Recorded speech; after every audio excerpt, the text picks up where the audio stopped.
Hello दोस्तों, refix India के YouTube channel पे आपका फिर से स्वागत है।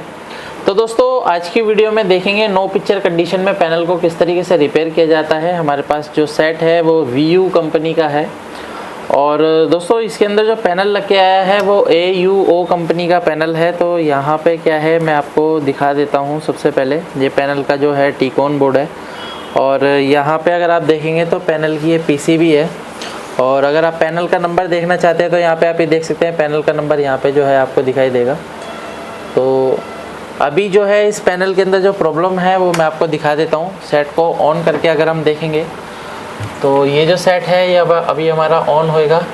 तो सेट ऑन हो चुका है। तो अगर आप यहाँ पे देखेंगे तो इसके अंदर नो पिक्चर कंडीशन है, यानी कि बैकलाइट इसकी जल रही है लेकिन जो पिक्चर है उसकी नहीं आ रही है।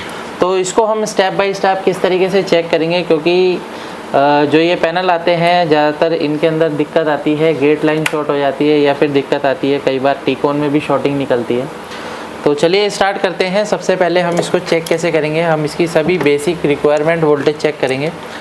तो इसकी मैं एक वायर को ग्राउंड में कर लेता हूँ और अभी हम इसको चेक करेंगे स्टेप बाय स्टेप। मल्टीमीटर को मैंने DC वोल्ट की रेंज पे सेट किया है। तो सेट को ऑन करने के बाद सबसे पहले दोस्तों यहाँ पे अगर आप देखोगे तो हमारा जो 12 वोल्ट की सप्लाई है वो बिल्कुल परफेक्ट तरीके से बन रही है, यानी कि 12 वोल्ट जो है हमारा बिल्कुल ओके है। और उसके बाद अगर हम वोल्टेज देखते हैं तो अगर आप यहाँ पे देखेंगे तो यहाँ पे हमारा ये 12 वोल्ट की सप्लाई आ रही है। उसके बाद अगर हम वोल्टेज देखते हैं किसी कॉइल पर तो यहाँ पे आप ये देखेंगे तो कोई भी हमारे को वोल्टेज देखने को नहीं मिल रहा है।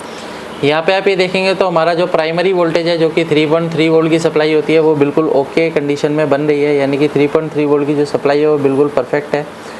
अभी क्या है कि इसके अंदर जो वोल्टेज है जैसे AVDD वोल्टेज है वो हमारा यहाँ पे नहीं बन रहा है, यानी कि यहाँ पे हमारे को 12 वोल्ट की सप्लाई देखने को मिल रही है, यानी कि यहाँ पे जो वोल्टेज हमारे को मिलना चाहिए वो AVDD वोल्टेज मिलना चाहिए। आप यहाँ पे देखेंगे तो AVDD का पॉइंट है, तो AVDD के पॉइंट पे मेरे को यहाँ पे 275 के अराउंड मेरे को यहाँ पे वोल्टेज मिल रहा है। लेकिन क्या है कि अभी क्या है कि हमारा जो DC टू DC IC है वो प्रोटेक्शन कंडीशन में है। तो मैं क्या काम करता हूँ, सबसे पहले पावर को ऑफ़ करके दोबारा से स्टार्ट करेंगे और ये देखते हैं हमारी जो वोल्टेज है वो बढ़ के कम होती है या फिर वोल्टेज जो है हमारी मिली वोल्ट में ही रहती है। तो अभी मैंने सेट को ऑन किया है और सेट को ऑन करने के बाद अगर हम देखते हैं तो ये जो वोल्टेज है हमारी बढ़ के धीरे धीरे कम हो रही है। अगर आप मल्टीमीटर की तरफ से नज़र रखेंगे, थोड़ा सा दोबारा से स्टार्ट करते हैं। मैं पावर को ऑफ़ करके दोबारा से स्टार्ट करूँगा और अगर आप यहाँ पे देखेंगे तो यहाँ पे जो वोल्टेज है वो जो है हमारी ये देखिए वोल्टेज आके और चली जाती है। तो देखिए दोस्तों इस तरह की कंडीशन मिलती है। तो सबसे पहले हमारे को क्या करना होता है, सबसे पहले आप यहाँ पे देख सकते हैं 2 FFC केबल हमारी लगी हुई है। तो हमारे को ये देखना होता है कि प्रॉब्लम शॉर्टिंग जो है वो हमारे ग्लास के अंदर है, टीकॉन बोर्ड के अंदर है। तो क्या करना है आपको, यहाँ पे आप ये देखेंगे तो ये FFC जो कनेक्टर है हमारा, यहाँ से हम इसको निकाल लेते हैं, यानी कि एक साइड से हम इसके कनेक्टर को रिमूव कर लेते हैं और फिर से ऑन करके देखेंगे यहाँ पे कि हमारा जो वोल्टेज है वो बनता है या नहीं बनता है AVDD। तो यहाँ पे मैं दोबारा से स्टार्ट करके देखता हूँ। तो दोबारा से स्टार्ट करके देखने के बाद देखिए वोल्टेज हमारा सेम कंडीशन में है, आके हमारा चला जाता है। तो अभी हम क्या काम करेंगे, इसको वापस से लगाएंगे और दूसरी साइड से निकाल कर लगा कर चेक करेंगे और देखते हैं क्या कंडीशन बनती है। तो इसको मैं यहाँ पे लगा लेता हूँ और यहाँ से हम इसको रिमूव करेंगे, यानी कि लेफ़्ट साइड वाले कनेक्टर को हम निकाल लेते हैं, क्योंकि इसके अंदर लॉक होते हैं, इसको ध्यान से हमारे को निकालना होता है।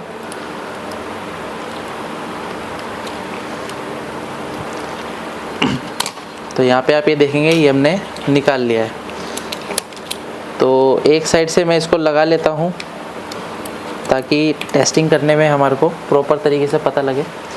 तो इसको मैं दोबारा से पावर ऑन करके देखता हूँ। तो पावर ऑन करने पर हमारे को क्या कंडीशन देखने को मिलती है, तो यहाँ पर भी हमारी सेम कंडीशन हमारे को देखने को मिल रही है, यानी कि जो है दोनों साइड से निकालने पर भी जो वोल्टेज है वो आके हमारी चली जाती है। इसका मतलब ये है कि प्रॉब्लम ग्लास के अंदर नहीं है, प्रॉब्लम किस में है, टीकॉन बोर्ड के अंदर ही ये दिक्कत हमारी है। तो अब क्या है कि टीकॉन बोर्ड में दिक्कत है तो हमारे को क्या चीज़ चेक करनी है वो हम देख लेते हैं पहले। तो मैं इसका जो कनेक्टर है इसको लगा लेता हूँ वापस से। इसको मैं, क्योंकि इस कनेक्टर को बहुत ध्यान से लगाना होता है, इसकी जो पिनें होती है बहुत जल्दी ख़राब हो जाती हैं, तो इसको हम ध्यान से लगा के इसको हम लॉक कर देते हैं। तो अभी ये हमारा लग चुका है। तो अभी क्या करना है, सेट को ऑफ़ करके हमारे को सभी कंपोनेंट्स को चेक करने हैं। कई बार कई कंपोनेंट्स ऐसे होते हैं कि हमारे जो लीकेज भी हो जाते हैं या शॉर्टिंग भी हो जाते हैं, तो मल्टीमीटर को हम कंटिन्यूटी पर लगा के अगर हम चेक करते हैं तो यहाँ पे अगर आप देखेंगे तो हमारे को यहाँ पे कुछ एक फिज़िकली एक डायोड जो है वो एक बर्न कंडीशन में हमारे को देखने को मिल रहा है। यहाँ पे आप ये देख सकते हैं फिज़िकली बर्न कंडीशन में हमारे को देखने को मिल रहा है। तो इस डायोड को अगर मैं चेक करता हूँ डायोड मोड की रेंज पे, तो यहाँ पे आप ये देखेंगे तो हमारे को यहाँ पे ये क्या वैल्यू दिखा रहा है, ये हमारे को 2.746 के अराउंड, और चेंज करके लगाता हूँ तो मेरे को सेम वैल्यू हमारे को दिखा रहा है। तो ये सेम जो वैल्यू दिखा रहा है, सेम का मतलब ये है कि ये हमारे को सर्किट की वैल्यू दिखा रहा है। यानी कि यहाँ पे जो वैल्यू है ये अपनी नहीं दिखा रहा है, किसकी दिखा रहा है, सर्किट की दिखा रहा है। अगर ये डायोड ख़राब होता है तो डायोड क्या होता है कि दोनों तरफ से आपको सेम वैल्यू दिखाने लग जाएगा, क्योंकि ये क्या है, ओपन कंडीशन में है। अगर आप यहाँ पे देखेंगे तो ये बर्न हो चुका है। बर्न का मतलब क्या हो गया, ये बीच में से ओपन हो चुका है। तो इसको हम क्या काम करेंगे, पहले इसको हम निकाल लेते हैं, और निकालने के बाद हम देखते हैं कि भाई ओपन कंडीशन किस तरीके से दिखाता है। तो दोनों साइड से आपको कोई भी वैल्यू ये शो नहीं करेगा। तो इस डायोड को मैं निकाल लेता हूँ।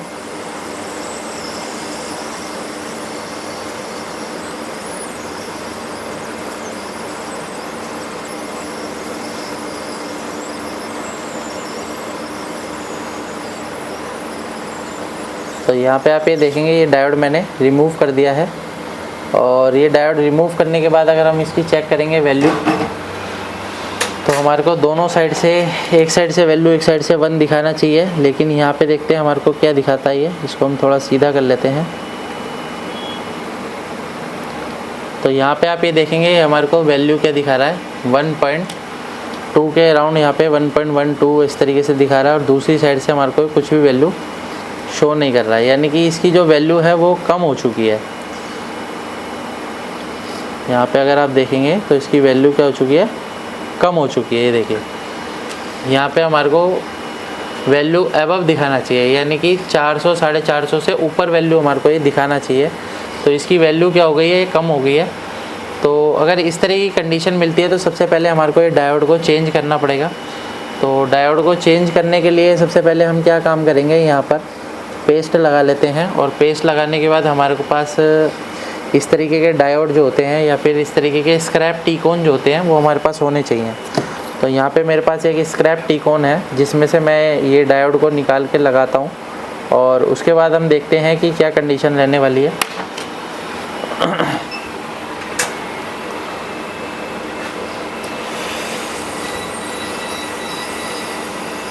तो इसको हम निकाल के लगाएंगे और उसके बाद देखते हैं।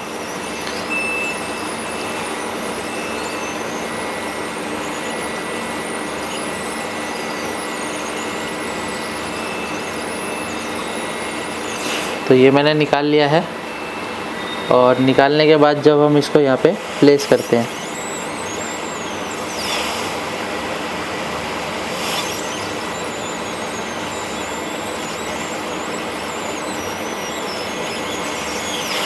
तो यहाँ पे आप ये देख सकते हैं मैंने डायोड को रिप्लेस कर दिया है। तो डायोड देखिए दोस्तों क्या होता है, कई टाइप्स के डायोड होते हैं वैसे तो, लेकिन अगर क्या है, अगर आपको परफेक्ट तरीके से काम करना है तो इसके लिए आपके पास कुछ इस तरीके के स्क्रैप की भी ज़रूरत पड़ती है। तो स्क्रैप आपके पास होना चाहिए। तो अभी क्या है, इसका टेम्परेचर ज़्यादा है, और हम इसकी पहले वैल्यू चेक कर लेते हैं डायोड मोड पर। तो इसकी वैल्यू क्या आ रही है वो चीज़ देखते हैं। अभी देखिए एक साइड से हमारे को कुछ भी नहीं दिखा रहा है, और दूसरी साइड से हमारे को ये वैल्यू शो कर रहा है। लेकिन ये जो वैल्यू दिखा रहा है ये हमारे को कुछ कम वैल्यू दिखा रहा है, लेकिन फिर भी हम क्या करते हैं, एक बार चेक करते हैं, क्योंकि इसका जो टेम्परेचर है वो ज़्यादा है, जिसकी वजह से हमारे को ये वैल्यू कम दिखा रहा है। तो नॉर्मल टेम्परेचर होने तक का हम वेट करते हैं 5-6 सेकंड तक,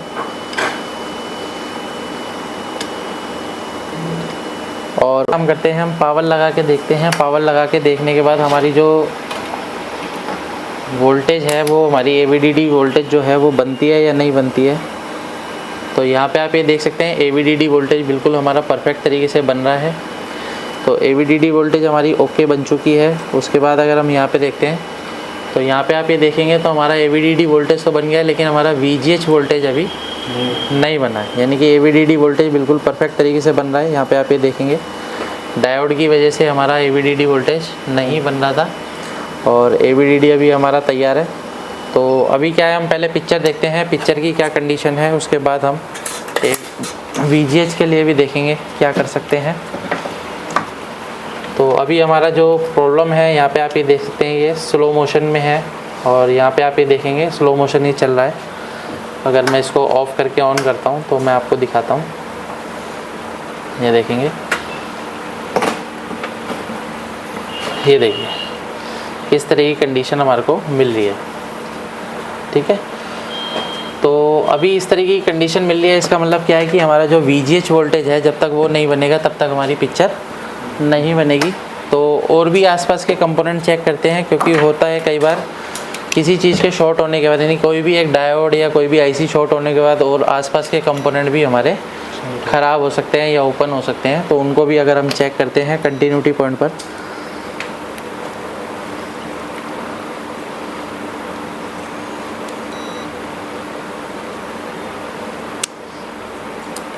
यहाँ पे आप ये देख सकते हैं, यहाँ पे एक 0 ohms की एक रेजिस्टेंस लगी हुई है जो कि मेरे को ओपन मिल रही है, यानी कि यहाँ पे कोई भी वैल्यू हमारे को नहीं दिखा रही है ना। तो इसको भी हम पहले यहाँ पे से रिप्लेस करते हैं।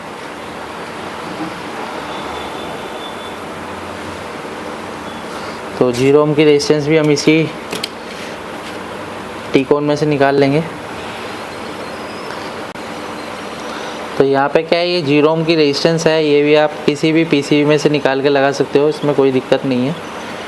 बस आपको साइज़ का ध्यान देना है, क्योंकि साइज़ में क्या होता है, इसका जो वाट होता है वो साइज़ के अकॉर्डिंग ही होता है।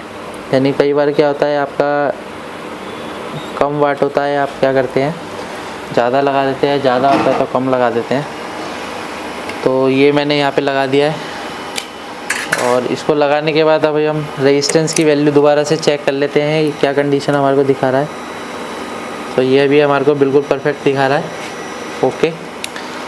और अभी क्या है कि अभी हम दोबारा से इसमें सप्लाई देके चेक करेंगे, क्योंकि क्या है अभी टेम्परेचर इसका ज़्यादा है।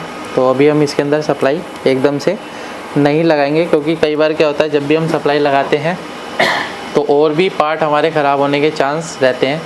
तो जब भी आप SMD से काम करते हैं तो आपको एकदम से सप्लाई नहीं लगानी है। अगर आपको पैनल को रिपेयर करने में प्रॉब्लम आती है तो आप हमारे यहाँ की ट्रेनिंग ले सकते हैं। ट्रेनिंग को ज्वाइन करने के लिए नीचे दिए गए कॉन्टैक्ट नंबर पे कॉन्टैक्ट कर सकते हैं।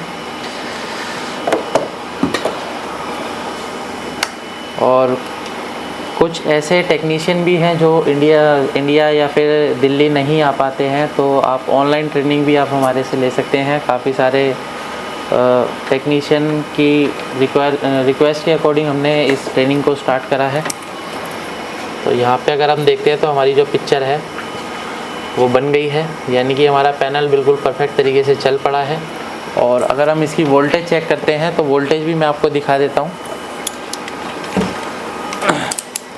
तो यहाँ पे अगर हम देखेंगे तो हमारे को जो VGH वोल्टेज है वो क्या मिल रहा है, तो यहाँ पे आप ये देखेंगे 30 वोल्ट की सप्लाई हमारे को बिल्कुल परफेक्ट मिल रही है।